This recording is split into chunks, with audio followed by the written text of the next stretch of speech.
আমরা তিনজনে এখন দাঁড়িয়ে আছি সেন্ট জনস চার্চের ভিতরে। এমন দারুণ সুন্দর একটা ইতিহাসের স্মৃতিমাখা জায়গা কলকাতায় যে আছে, অথচ এখানে ঘোরা তো দূরস্থান, আমরা অনেকে এই জায়গাটার নামই জানি না। সাগরদা, লালটু আর আমি এখানে এসে পৌঁছেছি কয়েক মিনিট হলো। ধর্মতলা ছাড়িয়ে রাজভবনের পেছনের রাস্তা ধরে কিছুটা এগোলেই এই চার্চ। এই চার্চের গায়েই পুরনো রেডিও অফিস, যে জায়গাটার নাম গার্স্টিন প্লেস।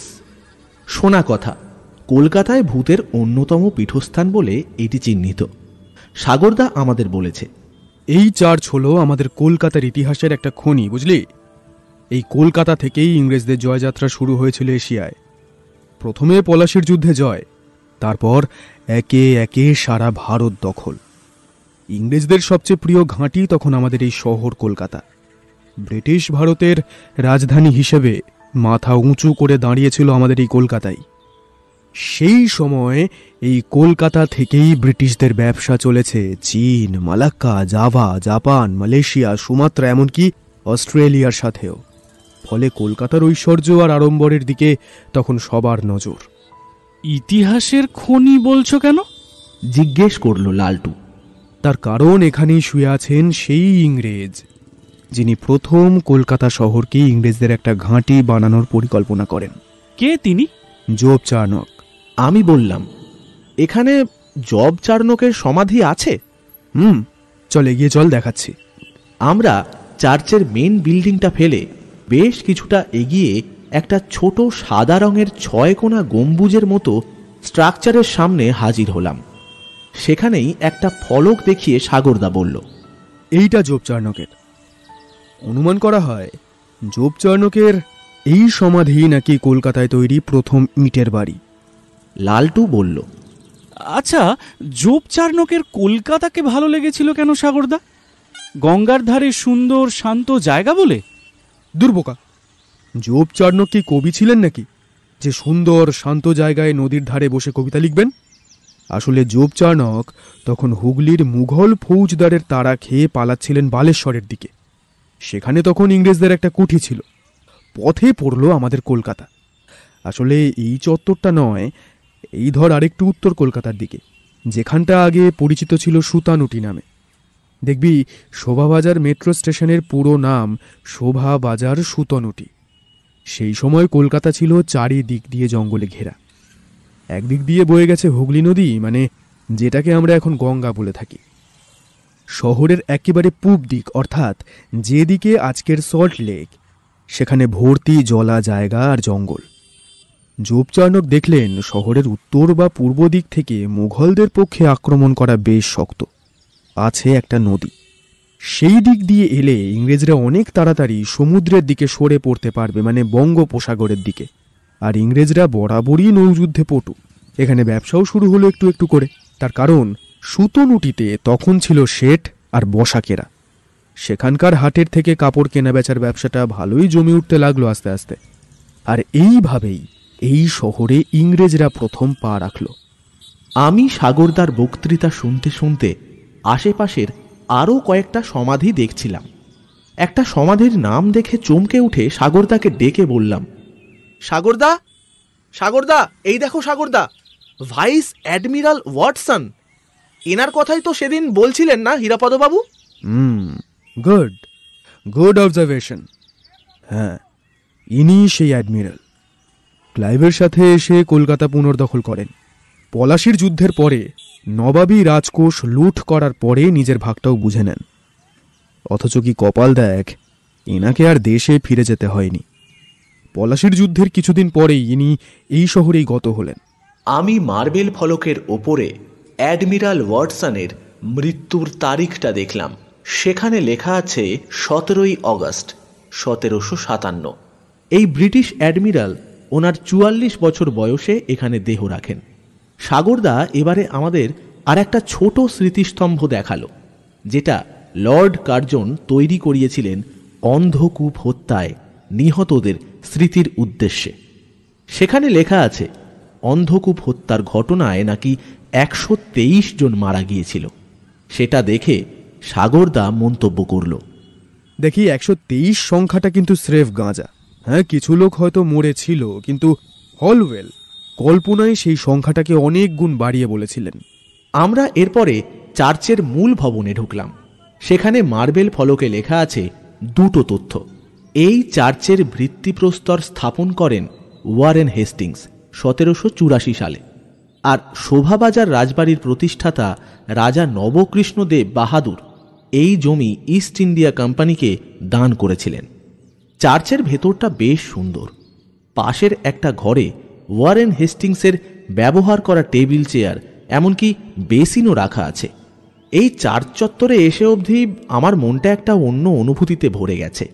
আমি যেন দেখতে পাচ্ছি জাহাজে করে ইংরেজ সাহেবরা এসে ভিড়েছে একটা আধা গ্রাম জায়গায়। তারপরে শুধু তাদের এগিয়ে চলার পালা। ধীরে ধীরে জঙ্গল সাফ হয়ে বসতি বাড়ছে, আর একটু একটু করে চেহারা পাচ্ছে আমাদের এই শহর কলকাতা। এই যে ওয়ারেন হেস্টিংস, ইনি তো প্রাচ্য সম্বন্ধে বেশ ভালোই আগ্রহী ছিলেন। মূলত হেস্টিংস আর উইলিয়াম জোনসের উদ্যোগেই প্রাচ্য বিষয়ে অনুসন্ধান, গবেষণা আর ডকুমেন্টেশনের জন্য তৈরি হয় এশিয়াটিক সোসাইটি। সাগরদা কিন্তু কিছুক্ষণ থেকেই অন্যমনস্ক। ও এই চার্চের মেন বিল্ডিংটার ভেতরে ঢোকার পর থেকেই ভুরু কুঁচকে কি যেন ভেবে চলেছে। একটু পরে নিজের মনেই বলে উঠল, বুঝেছি, কিন্তু কোথায়? কি কোথায় সাগরদা? জিজ্ঞেস করল লালটু। হ্যাঁ, না কিছু না, তোরা ভালো করে দেখে নে ওই পাইপ অর্গানটা। সাগরদা বলল, এই পাইপ অর্গানটা এশিয়ার সবচেয়ে বড় পাইপ অর্গান, বুঝলি?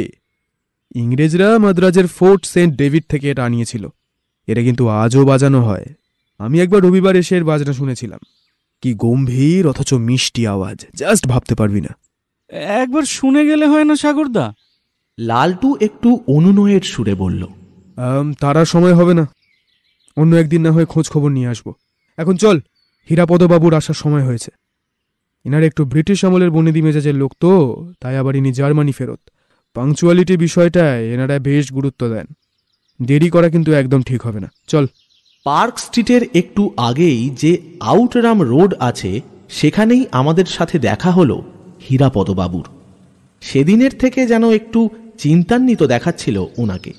আমাদের সাথে দেখা হতে তিনি বললেন, কি কোনো হদিশ বের করতে পারলে?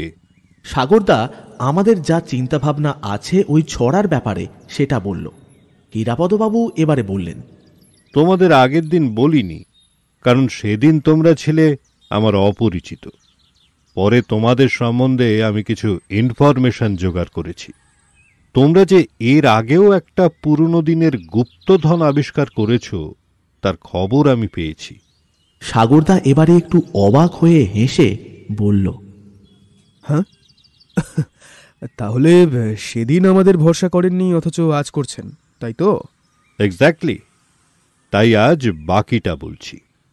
বাড়িতে তোমাদের ডাকতে পারতাম, কিন্তু একটা মুশকিল হয়েছে।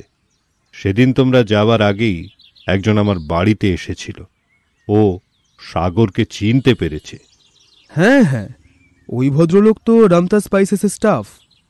কি আর বলবো বলো, ও আমারই ভাগ্নে অসীম। দিদি জামাইবাবু মারা যাবার পরে আমাদের বাড়িতেই মানুষ হয়। লেখাপড়ায় জলাঞ্জলি দিল, আর তার সাথে আর 5টা বদ নেশা। এখন ওই কোম্পানিতেই চাকরি করে, সামান্য মাইনেই। তাও যখন আমরা বাড়িটা বিক্রি করি, মূলত আমারই সুপারিশে ওর মালিক ঘনশ্যামজি অসীমকে কাজে নিয়েছিলেন। ওর কিছু একটা সন্দেহ হয়েছে তোমাদের দেখে। আমরা যে আলোচনা করেছি তা আমার গিন্নির কানে গিয়েছে, আর সেখান থেকে অসীমের কানে। ও গতকাল আমার কাছে এসে এসব ব্যাপারে জানতে চাইছিল, কিন্তু আমি মুখ খুলিনি। তাই আজ সাবধান হয়ে এই জায়গায় দেখা করতে এলাম তোমাদের সাথে। আমরা ময়দানের ধার ধরে হাঁটতে হাঁটতে কথা বলছিলাম। সাগরদা বলল, আপনার কাকার ডায়েরিটা আমি নিয়ে এসেছি। হীরাপদবাবু বললেন, না, ওটা এখন তোমার কাছেই থাক। এইটা দেখো তো, মানে উদ্ধার করতে পারো কিনা। এই বলে হীরাপদবাবু একটা চিরকুট এগিয়ে দিলেন সাগরদার দিকে।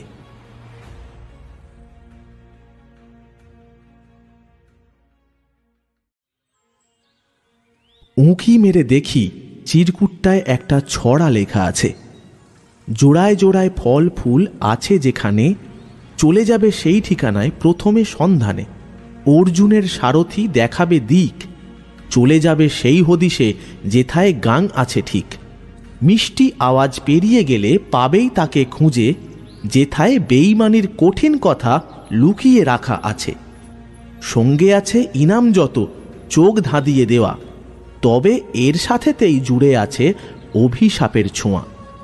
সাগরদা চিরকুটটা দেখে বলল, এটা আপনার কাছে ছিল? হ্যাঁ, আমি তখন জার্মানির ডুসেলডর্ফে থাকি। ছোট কাকা মারা যাবার কয়েকদিন আগেই আমাকে একটা চিঠি পাঠিয়েছিলেন, তাতেই এই ছড়াটা ছিল। তখন উনি প্রচণ্ড অসুস্থ, বোধহয় বুঝতে পেরেছিলেন যে তিনি আর বেশি দিন বাঁচবেন না। আপনি এই ছড়াটার মানে খুঁজতে চেষ্টা করেননি?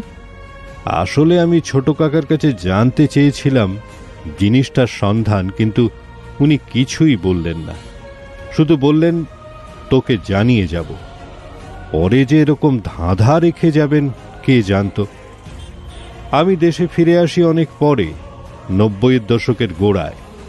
জার্মানিতেই থেকে যেতে পারতাম, কিন্তু যত বয়স বাড়তে লাগলো ততই আমার দেশ আমায় টানতে লাগলো, তাই ফিরে এলাম। দেশে ফেরার পরে নিজে যোধপুর পার্কের এই বাড়িটা তৈরি করলাম। আমার গিন্নির আমাদের পুরনো আমলের সেকেলে ডিজাইনের বাড়ি পছন্দ ছিল না। অনেক দিন বিদেশে থাকার দরুন অনেক নতুন ডিজাইন দেখেছি আমরা, তাই আমাদের মানিকতলা বা জোড়াবাগানের বাড়িতে না গিয়ে যোধপুর পার্কেই থাকতে লাগলাম। আর সত্যি বলতে কি, জোড়াবাগানের বাড়ির এক কোণে যে ছোট কাকার ডায়েরি এতকাল পরে পাওয়া যাবে, এটা একটা পিকুইলিয়ার কোইন্সিডেন্স ছাড়া আর কিছুই নয়। আচ্ছা, আপনি কি এর মানে কখনো বের করেছেন? না, চেষ্টা করিনি। আসলে এটার কথা আমিও ভুলেই গিয়েছিলাম। দেশে ফেরার পর গত 30 বছরে এই ছড়াটা দেখিনি। সে কি? অবাক গলায় বলে উঠল সাগরদা। আমরাও কম অবাক হইনি। হীরাপদবাবু বলে চললেন, আসলে কি জানো, আমি এই ছড়া লেখা চিঠিটা পাই যখন, তখন ওখানে ভীষণ কর্মব্যস্ত। ছোট কাকার মৃত্যু সংবাদ পেয়েও আমি আসতে পারিনি। পরে সেই চিঠির কথা ভুলেই গিয়েছিলাম। দেশে যখন ফিরে এলাম তখনও খোঁজ করিনি। সেদিন তোমরা বাড়িতে আসার পরে গত 2 দিন ধরে অনেক পুরনো কাগজপত্র ঘেঁটে ছোট কাকার লেখা বেশ কিছু চিঠি পেয়েছি। তার মধ্যে এইটাই ছিল শেষ চিঠি। এটা তো পড়ে মনে হচ্ছে একই জিনিসের হদিশ। এখানে আবার চোখ ধাঁধিয়ে দেওয়া ইনামের কথাও বলা আছে। কিন্তু অভিশাপের ব্যাপারটা কি সাগরদা? জিজ্ঞেস করল লালটু। সেটাই তো বুঝতে পারছি না। এখানেও দেখ, বেঈমানির কঠিন কথাটা লেখা আছে। সাগরদা বলল, বলি কি, এখানে দাঁড়িয়ে খোলা জায়গায় এসব আলোচনা করা বোধহয় আমাদের ঠিক হচ্ছে না। তাহলে কি করবে? জানতে চাইলেন হীরাপদবাবু। আপাতত বাড়ি ফিরে যাব। আপনি বাড়ি ফিরে যান। নতুন কোনো প্রোগ্রেস হলে আপনাকে জানাবো। ঠিক আছে, এই চিরকুটটা তোমার কাছেই থাক। আমার কাছে তো ছোট কাকার অরিজিনাল চিঠিটাই আছে। চেষ্টা করে দেখো যদি কিছু বার করতে পারো। এই বলে হীরাপদবাবু আউটরাম রোডের উপরেই পার্ক করা ওনার সেভরোলে গাড়িটার দিকে এগিয়ে গেলেন। ওনার গাড়িটা স্টার্ট দিয়ে একটু এগিয়ে পার্ক স্ট্রিট ধরে চলে গেলেন। সাগরদা একটু সেদিকে তাকিয়ে থেকে বলল, কেস জটিল আছে, বুঝলি। এখন চল, একটু হালকা পেট পুজো সেরে নিই, আর তারপর ব্যাপারটা নিয়ে ভাবি। পেট পুজো কোথায় হবে সাগরদা? আনন্দে প্রায় চিৎকার করে ফেলল লালটু। আস্তে কথা বল একটু। এখন কথা না বলে আমার সাথে পা চালা। সাগরদা এবার চারিদিকে চোখ বুলিয়ে সোজা পার্ক স্ট্রিটের দিকে এগোলো। আমি আর লালটুও এগোতে লাগলাম ওর সাথে।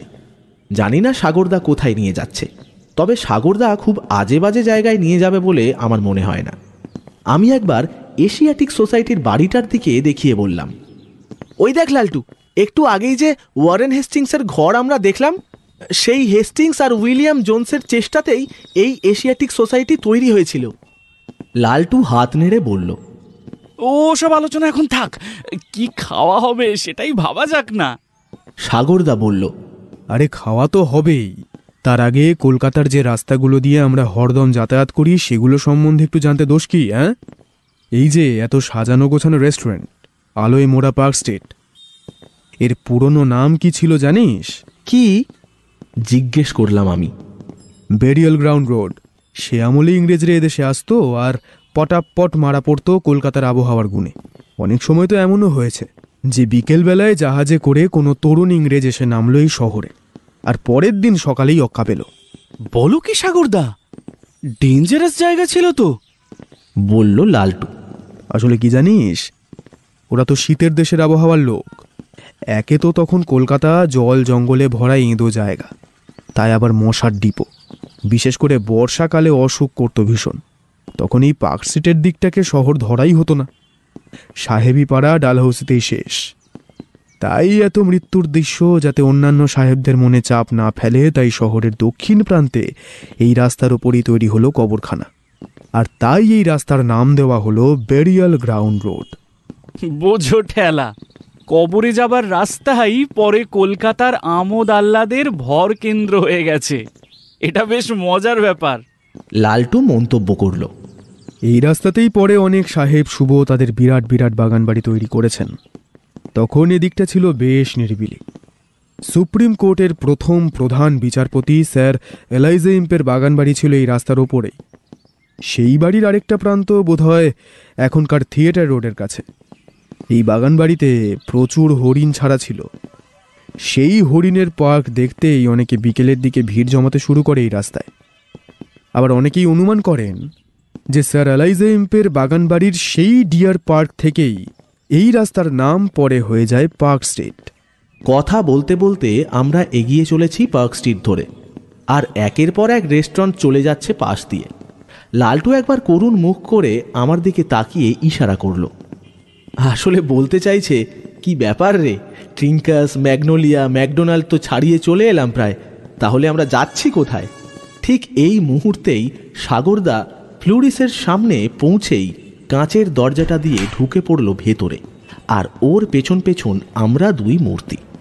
লালটুর মুখে এতক্ষণে হাসি ফুটেছে। সাগরদা এবারে চিকেন অমলেট, পেস্ট্রি আর কফির অর্ডার দিল।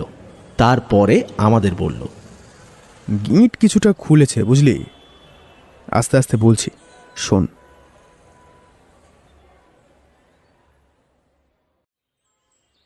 আমি আর লালটু উত্তেজনায় দুজনেই বলে ফেললাম, তুমি ধরে ফেলেছো? হ্যাঁ, আজ কিছুক্ষণ আগে ব্যাপারটা আন্দাজ হলো বুঝলি।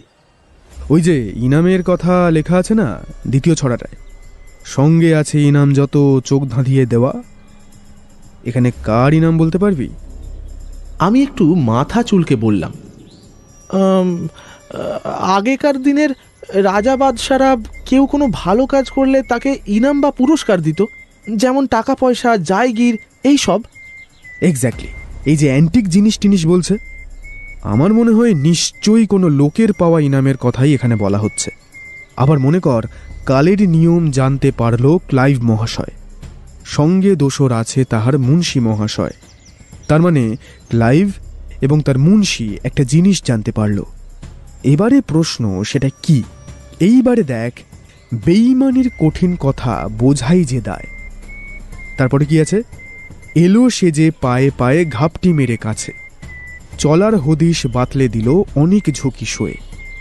দেখ, যুদ্ধের সময় ক্লাইভের কাছে এবং ক্লাইভের মুন্সির কাছে একজন এলো পায়ে পায়ে ঘাপটি মেরে, এবং চলার হদিশ বাতলে দিল, অর্থাৎ নিশ্চয়ই বিশ্বাসঘাতকদের পাঠানো মেসেজ নিয়ে কেউ ক্লাইভের কাছে এলো। গুপ্তচর? চোখ গোল গোল করে উত্তেজনায় বলে উঠল লালটু। সাব্বাস লালটু, এটা নিশ্চয়ই কোনো গুপ্তচরের কথা বলা হচ্ছে। আর তারপরেই দেখ বলা হচ্ছে বেঈমানির কঠিন কথা। তার মানে কি? এটাই তো ভাবছি, বেঈমানির কথা কঠিন কেন? বললাম আমি। সাগরদা বলল, দেখ, যুদ্ধের সময় অনেক সাবধানতা অবলম্বন করতে হয়। সেই সময় গুপ্ত খবর চালাচালির জন্য সাংকেতিক ভাষা প্রয়োগ করা হয়। যা এমনিতে শুনলে কেউ বুঝবে না। আমার মনে হয় সেই রকমের কোনো সাংকেতিক বার্তা নিয়ে কেউ ক্লাইভের কাছে এসেছিল, মানে ওই রায় দুর্লভ বা মির্জাফরদের কোনো গুপ্তচর। তাই ওই কথাটা বলা হচ্ছে বেঈমানির কঠিন কথা, মানে সে বার্তা এমনই কঠিন সংকেতে যে তা ধরাই যাচ্ছিল না। তাহলে ইনামের ব্যাপারটা কি হলো? কার ইনাম? ওই গুপ্তচরের? জিজ্ঞেস করলাম আমি। নিশ্চয়ই তাই। এমন ইনাম যা দেখলে চোখ ধাঁধিয়ে যায়। কি হতে পারে বলতো? লালটু উত্তেজিত স্বরে প্রায় চেঁচিয়েই ফেলল, সোনার মোহর, রূপমুদ্রা, এনিথিং হতে পারে। সাগরদা চাপা গলায় ধমকে উঠল, আস্তে আস্তে আস্তে বল, হাঁদারাম, চিৎকার করিস না। আমি দেখলাম আমাদের পাশের একটা টেবিলে বসা এক বিদেশি মহিলা একটু অবাক চোখেই আমাদের দিকে তাকিয়ে আছেন। এমনিতে এখন ফ্লোরিসে লোক খুব বেশি নেই, সবে 4:30 বাজে। আরও ঘন্টা দেড়েক পরে হয়তো ভিড় বাড়বে। এখন লাঞ্চ টাইমও নয়, আবার আফটারনুন টি টাইমও ঠিক শুরু হয়নি। আমাদের মেনু নিয়ে এগিয়ে এসে একজন ওয়েটার টেবিল সাজিয়ে দিলেন। আমি আর লালটু তাড়াতাড়ি চিকেন অমলেটের সদ্গতি করতে রেডি হলাম। যদিও সাগরদার এসবে এখন বিশেষ ভ্রুক্ষেপ নেই, সে এখন হীরাপদবাবুর দিয়ে যাওয়া চিরকুটটা দেখতে ব্যস্ত। চিকেন অমলেটের এত সুন্দর গন্ধেও ও যে ওই ছড়ায় মন দিতে পারছে, এটাই বড় কথা। আমি আর লালটু দেরি না করে খাওয়া দাওয়া শুরু করলাম। লালটু এবার সাগরদাকে বলল, ঠান্ডা হয়ে যাবে সাগরদা, খেয়ে নাও। সাগরদা কিন্তু এক দৃষ্টে তাকিয়ে আছে চিরকুটের দিকে। ওর ঠোঁটের কোণে পাতলা হাসি ফুটে উঠছে।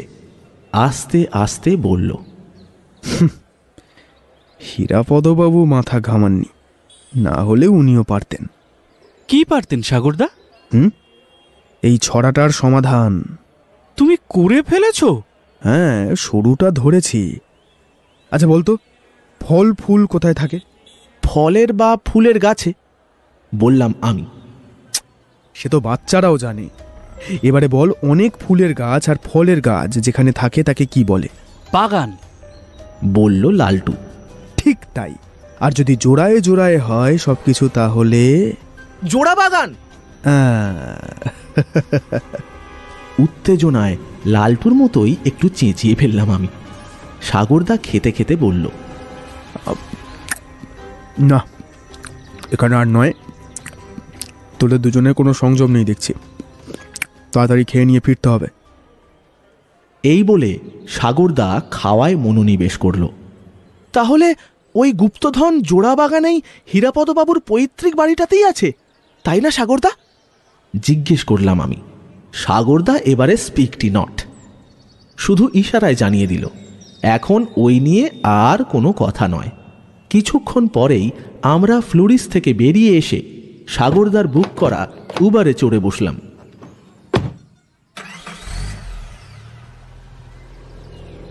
সাগরদা বলল, দেখ, জানি তোদের মনে এখন অনেক প্রশ্ন আসছে, কিন্তু সেসবের উত্তর এখন দেওয়া যাবে না। এখন চুপ করে বসে থাক, বাড়ি ফিরে সব কথার উত্তর দেব। অগত্যা আমি আর লালটু একেবারেই চুপ হয়ে গেলাম। আধ ঘন্টা পরে সাগরদার বাড়িতে সাগরদার ঘরে ঢুকে আমি বলে ফেললাম, উফ সাগরদা, আর চেপে থাকা যাচ্ছে না, এবারে বলো। সাগরদা ঠান্ডাভাবে ওর খাটের ওপরে বসে বলল, আমরা অজয় ভূষণের ডায়েরিতে যে ছড়াটা পেয়েছিলাম তাতে জিনিসটা কি হতে পারে তার আভাস ছিল।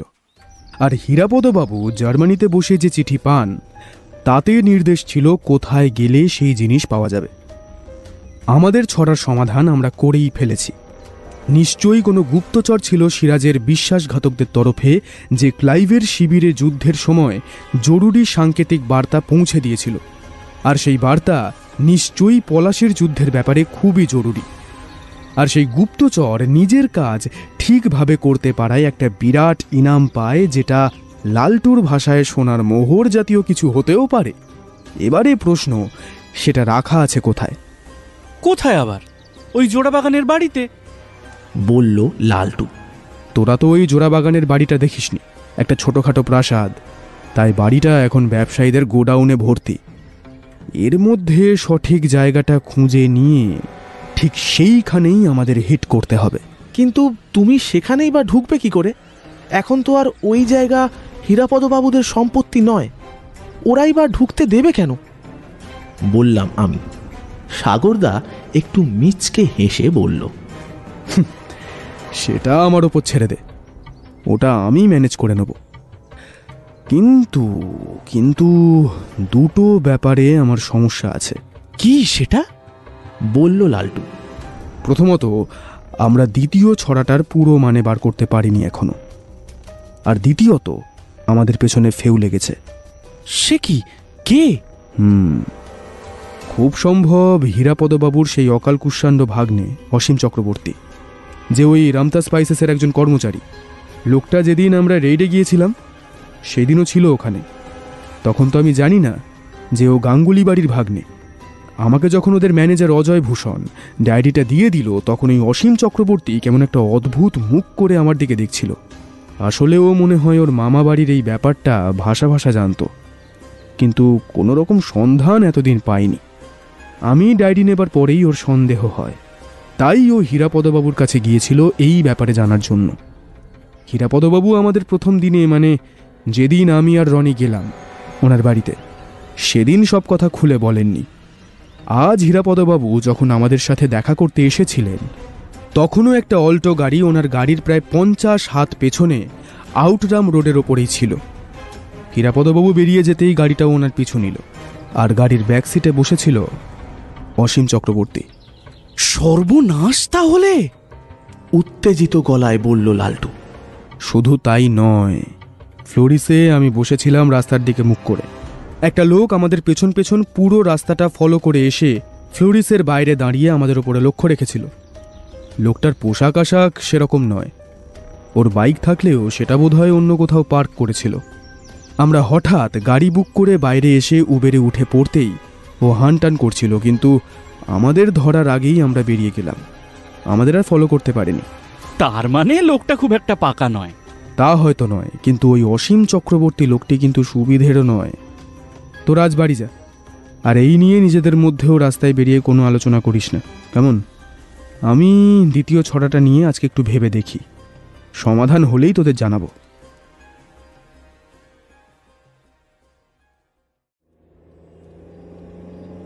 আজ আমাদের দুজনকে নিয়ে সাগরদা বেরিয়েছে রাত 10:30 নাগাদ।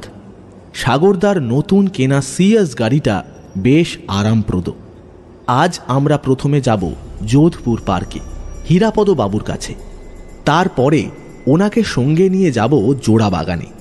মাঝের এই একদিনে সাগরদা নাকি ছড়ার সমাধান করে ফেলেছে। হীরাপদ বাবু একবার বলতে চেয়েছিলেন উনি রমতা স্পাইসেসের মালিক ঘনশ্যাম পারেখকে ব্যাপারটা জানাতে চান, কিন্তু সাগরদা রাজি হননি।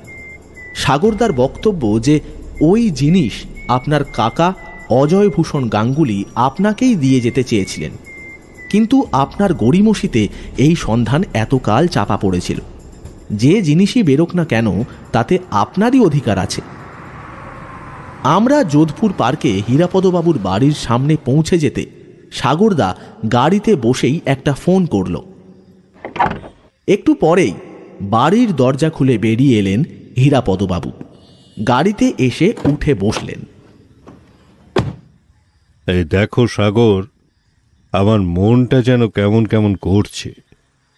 তোমাকে বলা হয়নি, গত পরশু তোমাদের সাথে দেখা করে ফেরার পরে আমার ভাগ্নে অসীম এসেছিল।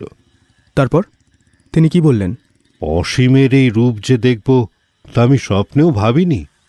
ও আমাকে রীতিমতো শাসিয়ে গেছে, যে কোনো সম্পত্তি যদি পাওয়া যায় তা ওর হাতেই তুলে দিতে হবে। লালটু আর আমি রীতিমতো চমকে উঠলাম। লালটু বলেই ফেলল, তার মানে এ কি মামার বাড়ির আবদার নাকি? সাগরদা গাড়িতে স্টার্ট দিয়ে হাসতে হাসতে বলল, হ্যাঁ, তা তো হবেই। হীরাপদবাবু সত্যিই তো ওনার মামা। হীরাপদবাবু এবারে গম্ভীর গলায় বললেন, না, ইয়ার্কির ব্যাপার নয় সাগর।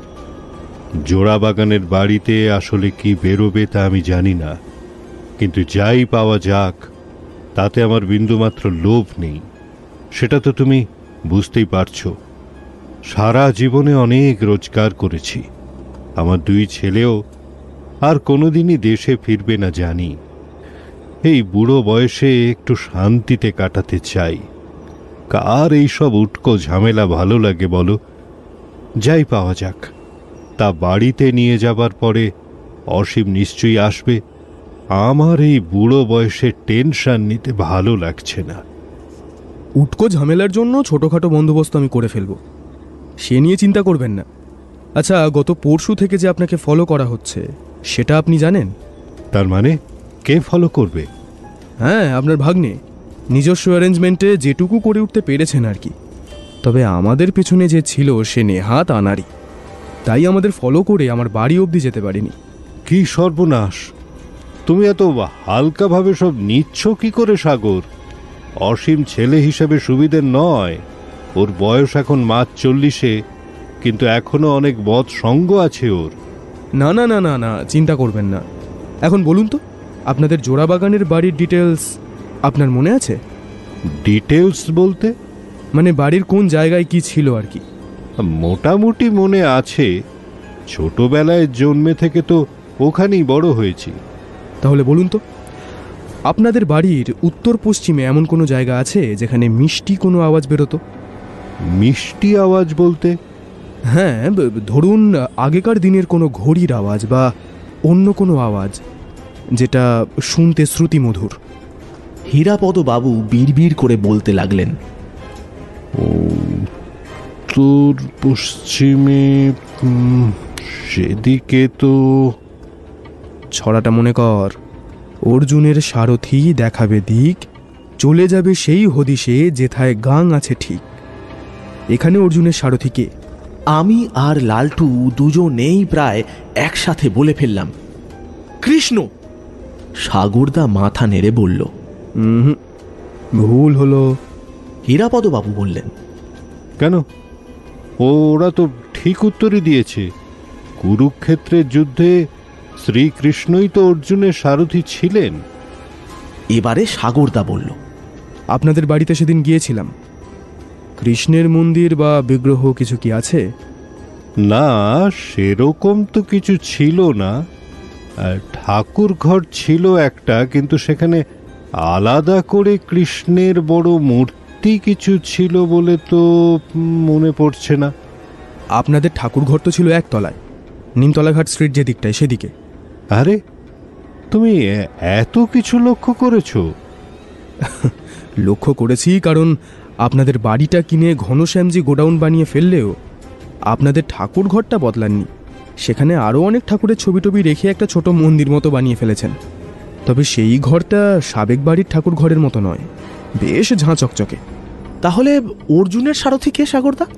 তোরা সবাই শুধু কুরুক্ষেত্র যুদ্ধের কথাই ভাবছিস, কিন্তু কুরুক্ষেত্র যুদ্ধের আগেও কৌরবদের সাথে একটা গুরুত্বপূর্ণ যুদ্ধ হয়েছিল একা অর্জুনের। যখন পাণ্ডবেরা অজ্ঞাতবাসে ছিলেন সেই সময় কৌরবরা বিরাট দেশ আক্রমণ করে। তখন বৃহন্নলা বেশি অর্জুন একাই যুদ্ধ করে হারিয়ে দেন কৌরবদের। সেই যুদ্ধে অর্জুনের সারথি ছিলেন বিরাট রাজার ছেলে উত্তর। ও, তাহলে তাহলে অর্জুনের সারথি হলো এখানে উত্তর দিক, আর আপনাদের জোড়াবাগানের বাড়ির কাছে গাং বা নদী কোন দিকে? বাড়ির পশ্চিমেই তো গঙ্গা, বললেন হীরাপদ বাবু। তাহলে পাওয়া যাচ্ছে উত্তর পশ্চিম দিক। ব্রিলিয়ান্ট! তারিফ করে বললেন হীরাপদ বাবু। এইবারে ভাবুন, উত্তর পশ্চিমে মিষ্টি আওয়াজ কি হতে পারে? বলল সাগরদা। আরে, দোতলায় পশ্চিমেই তো ছিল ছোট কাকার ঘর। হ্যাঁ হ্যাঁ হ্যাঁ, মনে পড়েছে, ওটা উত্তর পশ্চিম কোণই হবে। আর ওখানে রাখা থাকতো ছোট কাকার পিয়ানো, কিন্তু সেই পিয়ানো তো বেচে দেওয়া হয়েছে বাড়ি বিক্রির আগেই। তাহলে কি ওই পিয়ানোর মধ্যেই? ছড়াটা ভালো করে দেখুন, মিষ্টি আওয়াজ পেরিয়ে গেলে তাকে পাওয়া যাবে বলেছে। আচ্ছা, ওই জায়গায় কি কোনো খুপড়ি বা কুলুঙ্গি জাতীয় কিছু ছিল? ঠিক মনে পড়ছে না। চিন্তিত গলায় বললেন হীরাপদ বাবু। ঠিক আছে, চলুন গিয়েই দেখা যাক। একটু এগিয়ে যেতেই দেখা গেল মিনার্ভা থিয়েটার হল। তার পাশ দিয়ে যেতে যেতে হীরাপদবাবু আক্ষেপের গলায় বললেন, এককালের কত নাম করা থিয়েটার হল ছিল এটা। আমাদের ছোটবেলায় কত থিয়েটার দেখেছি এখানে। এখন বোধহয় বন্ধ হয়ে গেছে না? হ্যাঁ, বন্ধ হয়েছিল কিছুদিন, এখন আবার চালু হয়েছে। এখন এর নাম হয়েছে মিনার্ভা রেপার্টারি। সাগরদার গাড়ি সোজা এগিয়ে চলল। চিতপুর পেরিয়ে নিমতলা ঘাট স্ট্রিট ধরে সোজা এগিয়ে গিয়ে গঙ্গার কাছে একটা বিরাট বড় বাড়ির পাশের গলিতে ঢুকল। আমাদের বলল, সব ব্যবস্থা আমি করে রেখেছি, কোনো চিন্তা নেই। হীরাপদবাবু, আপনিও আসুন। হীরাপদবাবু একটু আবেগপ্রবণ হয়ে পড়েছেন। এই বাড়ি তার জন্মস্থান, অথচ আজ এখানে প্রবেশ করতে হলে অন্য মানুষের অনুমতির প্রয়োজন তাঁর। ঘড়িতে প্রায় 11:30 বাজে। এদিকটা গলি রাস্তা। সামনের নিমতলা ঘাট স্ট্রিটের দিক থেকে রাস্তার আওয়াজ আসছে। ঠান্ডাটা ভালোই পড়েছে, আর তাই একটু লোকজন কম। যদিও পাশেই নিমতলার শ্মশান থাকায় এ চত্বরে সারা রাতে কিছু লোকের আনাগোনা লেগে থাকে। আমরা বাড়িটার দরজার সামনে পৌঁছতেই একজন মুটে এগিয়ে সাগরদাকে বলল, अपनी जैसा बोलिएছিলেন बाबूजी वैसा ही इंतजाम किया है। 2 तल्ला और 3 तल्ला बिल्कुल फांका আছে, आप लोग जाइए।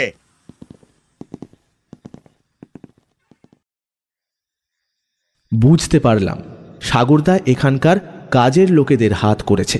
হীরাপদবাবুকে সাথে নিয়ে আমরা উঠে এলাম দোতলায়। দোতলায় এসে হীরাপদবাবু একবার একটু থমকে দাঁড়ালেন একটা ঘরের সামনে। একটু দীর্ঘশ্বাস ফেলে বললেন, ছোটবেলায় আমি আর আমার দাদা এই ঘরেই থাকতাম। তারপরে বললেন, এসো, এগিয়ে চলো। আমরা বারান্দা ধরে বাড়ির উত্তর পশ্চিম কোণে গিয়ে হাজির হলাম। বারান্দার এক কোণে মনে হলো একটা মানুষ ঘুমোচ্ছে। হীরাপদবাবু একটু ইতস্তত করছিলেন, কিন্তু সাগরদা মুচকি হেসে বলল, আপনি ভাববেন না, এরা সারাদিন অনেক পরিশ্রমের কাজ করে তো রাতে নিঃসারে ঘুমোয়। এখন এখানে চকলেট বোম ফাটালেও জাগবে না। দেখছেন না বারান্দার লাইটও নেভানো। চলুন আমরা কাজ ছেড়ে ফেলি। আচ্ছা, পিয়ানোটা কোথায় থাকতো? সাগরদার প্রশ্ন শুনে হীরাপদবাবু বারান্দার এক কোণে নিয়ে গিয়ে বললেন, এই যে এইখানেই ছিল পিয়ানো, আর এই ঘরটাই ছিল ছোট কাকার ঘর। সাগরদা টর্চ জেলে সেখানকার দেওয়াল দেখতে লাগলো। এক জায়গার দেওয়ালে মেঝের স্কার্টিং দেখিয়ে সাগরদা বলল, এই জায়গাটা দেখুন, এই জায়গাটা দেখুন তো হীরাপদবাবু। সেখানকার রং একটু অন্যরকম। হীরাপদবাবু বললেন, আসলে এই জায়গাটায় পিয়ানোটা থাকতো তো, তাতেই এই জায়গাটা ঢাকা পড়ে থাকতো। বাড়ি বিক্রির মাসখানেক আগে পিয়ানোটা বার করা হয় এখান থেকে। এই তো গত বছরের নভেম্বরে। আসলে আমার মন তখন এতই খারাপ ছিল যে আমি খেয়াল করিনি। সাগরদা বলল, দেখুন, এই জায়গাটা খেয়াল না করারই মতো। আপনার ছোট কাকা জানতেন যে এখানে পিয়ানো থাকে বলে কেউ নজর করবে না। আসলে উনি নিশ্চয়ই ভেবেছিলেন যে ওনার মৃত্যুর পরে আপনি ফিরে এসে ব্যবস্থা নেবেন। আপনি যে ওনার চিঠিকে এত বছর অবহেলা করে ফেলে রাখবেন সেটা বোধহয় উনি ভাবেননি। এখানে যে এখনো অবধি কারো নজর পড়েনি সেটাই ভাগ্য। কিন্তু দেওয়াল খুঁড়বে কি করে? দাঁড়ান না, ব্যবস্থা আমি করছি। হীরাপদবাবু বললেন, তোমাদের দাদার কাণ্ড কারখানা ভালো লাগছে না। কেউ যদি এসে পড়ে কৈফিয়ত চাই কি বলবো? আসলে আমারই ভুলে আজ এমন হলো। কেন যে তখন মনোযোগ দিয়ে দেখিনি চিঠিটা। লালটু চাপা গলায় বলল, আস্তে কথা বলুন, একটু দূরেই তো একজন ঘুমোচ্ছে বারান্দায়। হীরাপদবাবু একটা দীর্ঘশ্বাস ফেলে বললেন, নিয়তির কি পরিহাস দেখো। আজ নিজের বাড়িতে আমি ঢুকেছি চোরের মতন। এরই মধ্যে সাগরদা ফিরে এসেছে। ওর হাতে ধরা একটা শাবল। শাবলটা নিয়ে সাগরদা নির্দ্বিধায় চালিয়ে দিল মেঝে সংলগ্ন দেওয়ালে। বেশ ভালোই শব্দ হলো এবারে। আমি এই শীতেও ঘেমে উঠেছি, কিন্তু সাগরদার ভ্রুক্ষেপ নেই। কয়েকটা ঘা মারতেই একটা পাথর আলগা হয়ে খুলে এলো। সাগরদা চাপা গলায় বলল, এই দেখুন, এইখানে একটা সুন্দর খোপ করা আছে। রনি, টর্চটা ধর তো ঠিক করে। আমি টর্চের আলো সেখানে ফেলতেই দেখা গেল দেওয়ালের মধ্যে প্রায় হাতখানেক একটা খোপ করা। তার ভেতরে হাত ঢুকিয়ে সাগরদা বের করে আনলো একটা বাক্স। ঠিক আগের বাক্সটার মতো এটাও অনেক দিনের পুরনো কাঠের বাক্স। সাগরদার মতো লোকেরও হাত কাঁপছে উত্তেজনায়। ঠিক এই সময় এমন একটা ঘটনা ঘটে গেল যেটার জন্য আমি আদৌ প্রস্তুত ছিলাম না। হঠাৎ আমাদের ওপরে কারা যেন ঝাঁপিয়ে পড়ল। সাগরদা এক ধাক্কা খেয়ে গড়িয়ে গেল বারান্দার অন্য দিকের দেওয়ালে। আমি আর লালটু পিঠে বেদম জোরে ঘা খেয়ে ছিটকে পড়লাম সামনে। হীরাপদ বাবুকে একজন ধাক্কা মেরে ফেলে দিয়ে বাক্সটা তুলে নিল। ওদের মধ্যে একজন হিসিস করে বলল, কত শখ গুপ্তধন নেবে, তাই না? আমার হাতে দেখেছিস তো, এই চাকু একেবারে সোজা চালিয়ে দেব। যেরকম চুপ করে পড়ে আছিস তেমনি চুপ করে পড়ে থাক, উঠবি না। সাগরদা বলল, আপনি গলার আওয়াজ বদলালেও আপনাকে চিনে ফেলেছি অসীমবাবু। হীরাপদ বাবু অবাক বিস্ময়ে বলে উঠলেন, অসীম, তুই এত নিচে নেমে গেছিস? আমার অনুরোধেই তো এই চাকরি পেয়েছিস, আর এখন আমার গায়ে হাত তুলছিস? আপনি চুপ মানুন মামা বাবু, এটা আমাদের ফ্যামিলির ব্যাপার। তার মধ্যে উটকো লোকটা দুটো ছোড়াকে নিয়ে মাথা গলাচ্ছে কেন? হ্যাঁ, আপনি এত টাকা নিয়ে কি করবেন? এর মধ্যে যাই থাকুক সেটা আমার। ওর দাম নির্ধারণ করতে পারবেন আপনি? বলল সাগরদা। এই তুই চুপ মার। আমার সাথেও চেনা আছে কয়েকজনের, বুঝলি? তারা আমাকে বলেছে লাখ 10 দেবে সেই রকম অ্যান্টিক জিনিস হলে তবে। দি তোর খেল খতম করে, বেশি কথা বলা বেরিয়ে যাবে। তারপরে অসীম চক্রবর্তী বলল, এই এগুলোকে স্প্রে দিয়ে আপাতত একটু ঘুম পাড়িয়ে দে তো। একজন লোক অন্ধকারে একটা বোতল বের করে এগোতে গেল, আর ঠিক এই মুহূর্তেই একটা ভারী কি গলা শোনা গেল। হুয়া বাবুজি, কুছ গড়বড় হ্যায় কা? অসীম চক্রবর্তী ছুরি হাতে এক লাফে বারান্দার কোণ ধরে পাশে ঘুরে গিয়ে চেঁচালো। কে রে? আর ঠিক সেই মুহূর্তেই একটা বিরাট লাঠি সাপটে আছড়ে পড়ল অসীম চক্রবর্তীর ওপরে। তার হাত থেকে ছুরি গেল ছিটকে। সেই সঙ্গে শীতের রাতের নিস্তব্ধতা ভঙ্গ করে দিয়ে বেজে উঠল হুইসেল। অসীম চক্রবর্তীর 3 সঙ্গী এবারে ছুট লাগালো সিঁড়ির দিকে। অসীম চক্রবর্তীও দৌড়ে পালাতে যাচ্ছিল, কিন্তু সাগরদা একটা মোক্ষম ল্যাং মেরে ওকে মাটিতে ফেলে দিল। আর তারপরেই ওর হাতের একটা ঘুষি খেয়ে একেবারে এলিয়ে গেল। যে মুঠিয়া দরজা খুলে দিয়েছিল দেখি সেই এগিয়ে এসেছে। সাগরদা বলল, এই, ওরা পালাচ্ছে। সেই মুঠিয়া এবারে পরিষ্কার বাংলায় বলল, ভাবতে হবে না, আমি গোটা বাড়িটাকে ঘিরে রেখেছিলাম তোর কথা মতো। পালাতে পারবে না বেটারা। আর এই যে অসীম বাবু, কি হলো? একটা ঘুষিতেই বড় বড় কথা সব বেরিয়ে গেল। উঠুন, থানায় যেতে হবে তো। অসীম চক্রবর্তী ভেঙেও মচকায় না, কোঁকাতে কোঁকাতে বলল, আমার অপরাধটা কি? আমি তো চুরি আটকাতে এসেছিলাম। মুটিয়া সেজে থাকা লোকটি এবারে বললেন, আপনাকে কোন কোন ধারায় ফাঁসাবো সেটা তো আমার ব্যাপার, ওটা আমার উপরেই ছেড়ে দিন। আমি পুলিশের সাব ইন্সপেক্টর অনিরুদ্ধ দাস।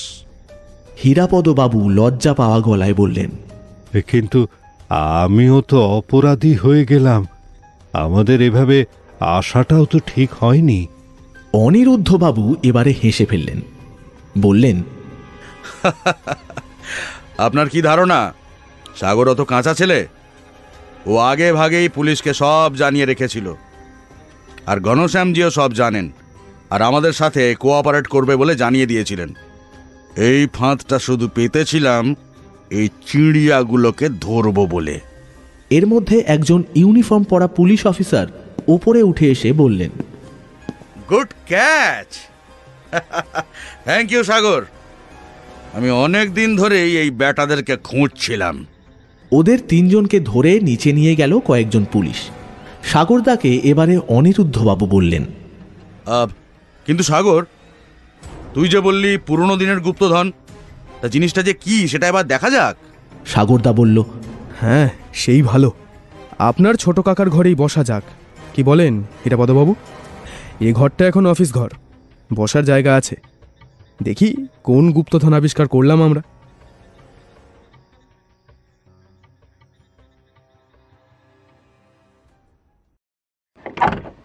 ঘরে ঢুকে একটা বড় টেবিলের ওপরে বাক্সটা রাখল সাগরদা। বাক্সটা একটা তালা দেওয়া, সে তালায় বহুদিনের পুরনো মরচে। সাগরদা বলল, এটা ভাঙতে হবে, বুঝলি? অনিরুদ্ধবাবু ইশারা করতেই ঘরে দাঁড়ানো দুজন কনস্টেবলের একজন এগিয়ে এসে বারান্দায় রাখা শাবলটা দিয়ে দুটো চাড় মেরে ভেঙে ফেলল তালাটা। এইবারে বাক্সের ডালা খুলতেই আমাদের চোখ জুড়িয়ে গেল। বাক্সের ভেতরে ভর্তি মোহর। আমাদের সবার মুখ হাঁ হয়ে গেছে। অনিরুদ্ধবাবু বললেন, হ্যাঁ, তুই তো সত্যি গুপ্তধন বার করলি রে সাগর। এ মোহর কার? হীরাপদবাবু বললেন, ছড়ায় উল্লেখ করে এই নাম, নিশ্চয়ই এই মোহর। সাগরদা বলল, তাহলে মোহরগুলো গুনে দেখা যাক। মোহরগুলো গোনার জন্য সাবধানে বের করতেই আর একটা অবাক করা জিনিস বেরিয়ে এলো বাক্স থেকে। একজোড়া পুরনো জুতো। মোহরের সাথে জুতোর সহাবস্থান এক অদ্ভুত জিনিস। হীরাপদবাবু বললেন, এ কি, জুতো কেন? এ কার জুতো? সাগরদা মুচকে হেসে বলল, সব বলছি, আগে মোহরগুলো গুনে ফেলা যাক। সবাই মিলে মোহর গোনায় মন দিলাম। দেখা গেল ঠিক 100টা মোহর আছে এখানে। লালটু বলল, সাগরদা, এই মোহর কি তাহলে সেই গুপ্তচরের পুরস্কার? ঠিক তাই। মির্জাফরের একটা গুপ্তচর ক্লাইভের কাছে পৌঁছে দেয় গোপন সংবাদ। মির্জাফর, রায়দুর্লভ, ইয়ার লতিফ খাঁ, এনারা যুদ্ধে কোথায় কিভাবে থাকবেন সেই সব খবর জানিয়ে দেয় সেই গুপ্তচর। তার পুরস্কার স্বরূপ সে পায় এই মোহর। হীরাপদবাবু বললেন, কিন্তু ছড়ার শেষে যে লেখা ছিল, এর সাথেতেই জুড়ে আছে অভিশাপের ছোঁয়া। হ্যাঁ, আসলে কি জানেন, একটা অদ্ভুত ব্যাপার হলো, পলাশির যুদ্ধে যারা সিরাজের সাথে বেইমানি করেছিলেন তারা কেউই পার পাননি। মির্জাফর শেষ জীবনে কুষ্ঠরোগে ভুগে মারা গিয়েছিলেন। সে যুগে কুষ্ঠ হলেও তাকে অস্পৃশ্য করে দেওয়া হতো। মেরন মারা গিয়েছিলেন বজ্রাঘাতে। উমিচাঁদ পাগল হয়ে গিয়েছিলেন। এমনকি এইসব ঘটনার মূল চক্রী রবার্ট ক্লাইভও পরে ইংল্যান্ডে ফিরে গিয়ে আত্মহত্যা করেছিলেন। তাই বোধহয় অভিশাপের কথা লেখা আছে। তাহলে মোহরের সাথে এই জুতো জোড়া এলো কেন? সাগরদা মুচকি হেসে বলল, আপনার কি মনে হয় হীরাপদবাবু, এই জুতোটা এখানে কেন বলুন তো? কি জানি, এটা কি সেই গুপ্তচরের জুতো? ঠিক তাই। কিন্তু সেই গুপ্তচরের নাম তো ইতিহাসে পাওয়া যায় না। তার জুতোর কি দাম হবে অ্যান্টিক হিসেবে? সাগরদা বলল, আচ্ছা, আপনি একটা কাজ করুন, ছড়াটা আরেকবার মনে করুন। আসল সে যে পায়ে পায়ে ঘাপটি মেরে কাছে, চলার হদিশ বাতলে দিলে অনেক ঝুঁকি সয়। পায়ে পায়ে কে এলো? কে আবার? গুপ্তচর। ঠিক তাই। তবে এই জুতোটা ঠিক সাধারণ জুতো নয়। তার মানে? হীরাপদবাবু অবাক গলায় বললেন, দাঁড়ান, দেখাচ্ছি। এই অনিরুদ্ধ, একটা ব্লেড আনতে বল না কাউকে। ব্লেড? আচ্ছা, আনতে বলছি। অনিরুদ্ধবাবু এবারে হুকুম করলেন ব্লেড আনার জন্য। এই, কে আছিস রে? একটা ব্লেড নিয়ে আয়। 2 মিনিটের মধ্যেই এসে গেল একটা ব্লেড। সেটা দিয়ে সাগরদা জুতো জোড়াটা ভালো করে দেখে নিয়ে একবার হাসল। তারপরে ডান পায়ের জুতোর সোলের কাছটা ব্লেড দিয়ে ফালা করে দিল। হীরাপদবাবু বললেন, এ কি করলে? এত পুরনো জুতোটাকে ছিঁড়ে ফেললে? সাগরদা বিন্দুমাত্র বিচলিত না হয়ে জুতোর ভেতরে তৈরি করা একটা ছোট খোপ থেকে একটা কাগজ বের করে আনল। কাগজটা দেখেই বোঝা যায় বহু পুরনো। তাকে সাবধানে ভাঁজ খুলে মেলে ধরল সাগরদা। তারপরে বলল, এই হলো আসল গুপ্তধন। ওই মোহরের চেয়েও অনেক বেশি দামি এর ঐতিহাসিক মূল্য। কাগজটায় কোনো অচেনা ভাষায় লেখা আছে। এটা খুব সম্ভব একটা চিঠি। হীরাপদবাবু বললেন, এ তো একটা চিঠি। এটা কোন ভাষা? আমি নিজেও জানি না স্ক্রিপ্ট, তবে অনুমান করছি যে এটা ফার্সি ভাষায় লেখা। কে লিখেছিল? জিজ্ঞেস করলেন অনিরুদ্ধবাবু। খোদ মির্জাফরের লেখা চিঠি এটা, রবার্ট ক্লাইভকে। সে কি? উত্তেজনায় আমি চেঁচিয়ে উঠলাম। সাগরদা বলে চলল, আমি প্রথম দিন থেকেই ক্লাইভের সাথে মুন্সি মহাশয়ের ব্যাপারটা মেলাতে পারছিলাম না। তাছাড়া বেঈমানির কঠিন কথা, এই শব্দটাও আমাকে ভাবাচ্ছিল বটে। সাংকেতিক ভাষায় খবর পাঠানোর চিন্তাটা মাথায় এলেও এই মুন্সির ব্যাপারটা ধরতে পারছিলাম না কিছুতেই। সেদিন সেন্ট জনস চার্চে গিয়ে মাথাটা খুলে গেল। Saint John's church? জিজ্ঞেস করলেন হীরাপদবাবু।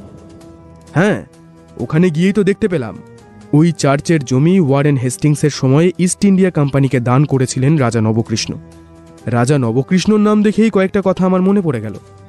রাজা নবকৃষ্ণ প্রথমে ছিলেন গভর্নর ড্রেকের মুন্সি, পরে পলাশির যুদ্ধের সময় তিনি ক্লাইভের সাথেই ছিলেন।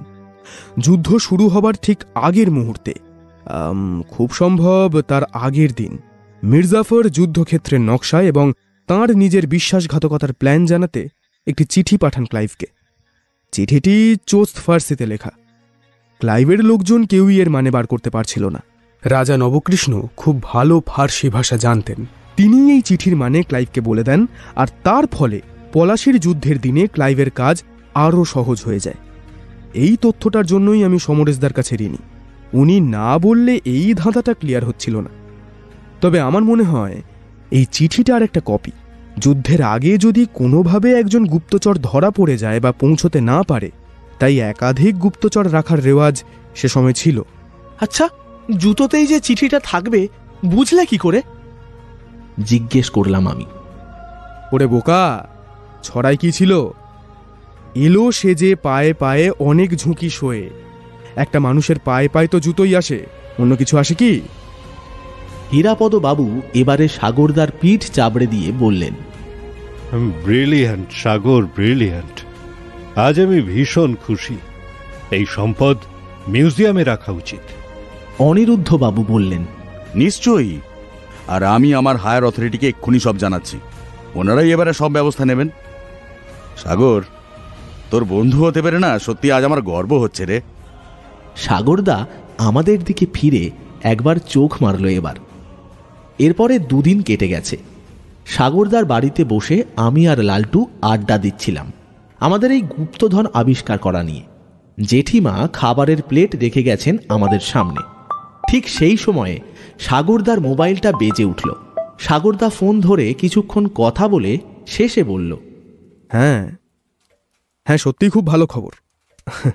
আমরাও তাহলে দেখতে পাবো। সাগরদা ফোন রাখতেই লালটু বলল, কি ব্যাপার সাগরদা? হ্যাঁ, এই অনিরুদ্ধ ফোন করেছিল।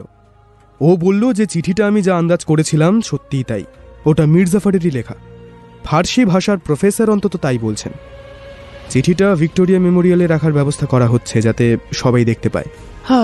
যাক, আমাদের গুপ্তধন আবিষ্কার সফল হলো তাহলে, বললাম আমি। যা বলেছিস। এই বলে জেঠিমার রেখে যাওয়া কিমার ঘুগনির প্লেটের দিকে হাত বাড়ালো লালটু।